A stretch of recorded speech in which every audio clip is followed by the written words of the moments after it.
Oui, je suis obstiné. Je veux absolument faire connaître nos découvertes afin de sauver les malades, les mourants du cancer. Emmanuel Farge, directeur de recherche à l'INSERM, Institut Curie, dit « L'obstination, un engagement nécessaire à tout changement de paradigme ». Alors vous savez que ça fait maintenant des années que j'ai essayé de contacter l'INCa, que je me suis bagarré avec l'administration, le ministère de la Santé, que je n'ai jamais eu mes rendez-vous prévus. Et aujourd'hui, je vois, grâce à Val, merci Val, qui nous a envoyé Cancéropole, cancer rare, cancer fréquent, qu'ont-ils en commun? Et ils nous demandent de nous inscrire à leurs représentants des patients, etc. Alors, je vous demande à tous de vous inscrire pour partager, vous qui savez qu'on peut s'en sortir. Il faut absolument partager. Alors moi, c'est déjà fait.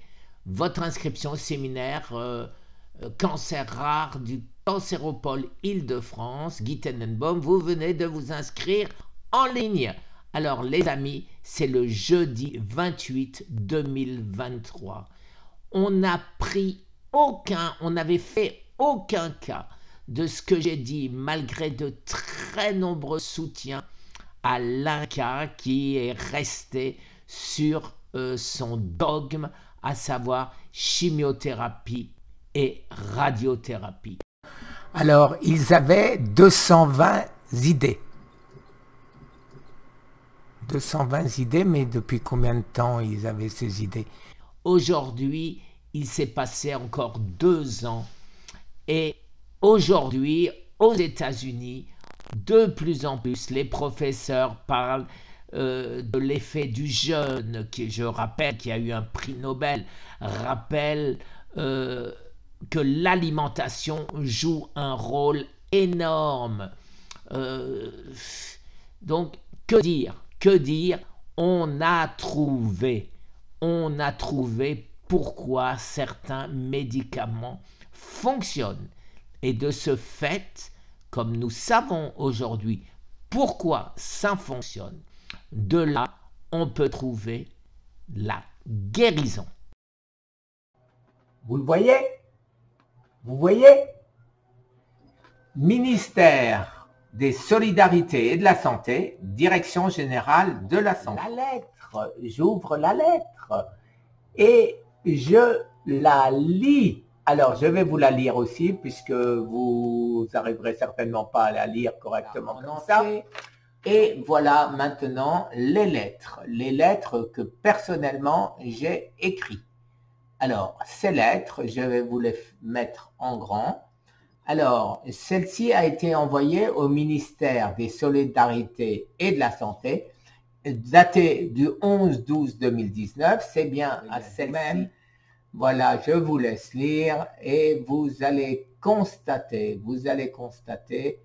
que pour informer et partager, j'ai créé avec l'appui de beaucoup une chaîne sur YouTube. Même lettre, bien sûr, envoyée à l'Institut national du cancer et pour laquelle je n'ai reçu aucune réponse.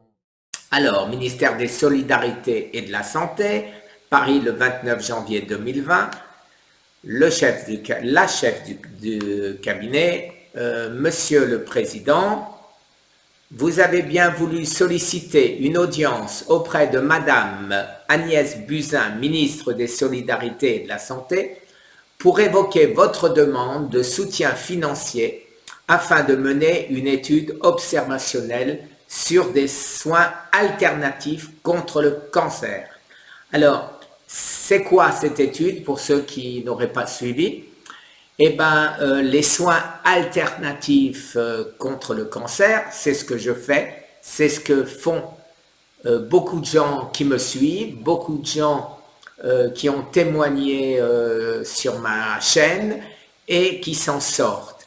Et donc, j'aurais souhaité, nous aurions souhaité que l'État organise une étude pour voir qu'avec telle ou telle chose, avec ou sans chimio, eh ben, ça marche, on s'en sort, même stade 4 comme moi, eh ben, au lieu de 3 mois, eh ben, 2 ans après, je suis encore là et j'ai l'air en bonne santé.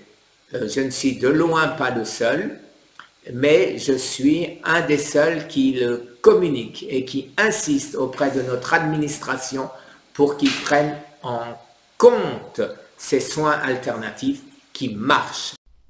Alors oui, les amis, je suis obstiné, mais vraiment obstiné. Et je continuerai à me battre pour les mourants du cancer qui peuvent être sauvés. Je vous rappelle simplement une seule chose. Nos gouvernants ont des devoirs alors que nous avons des droits. Merci les amis. Très bonne journée.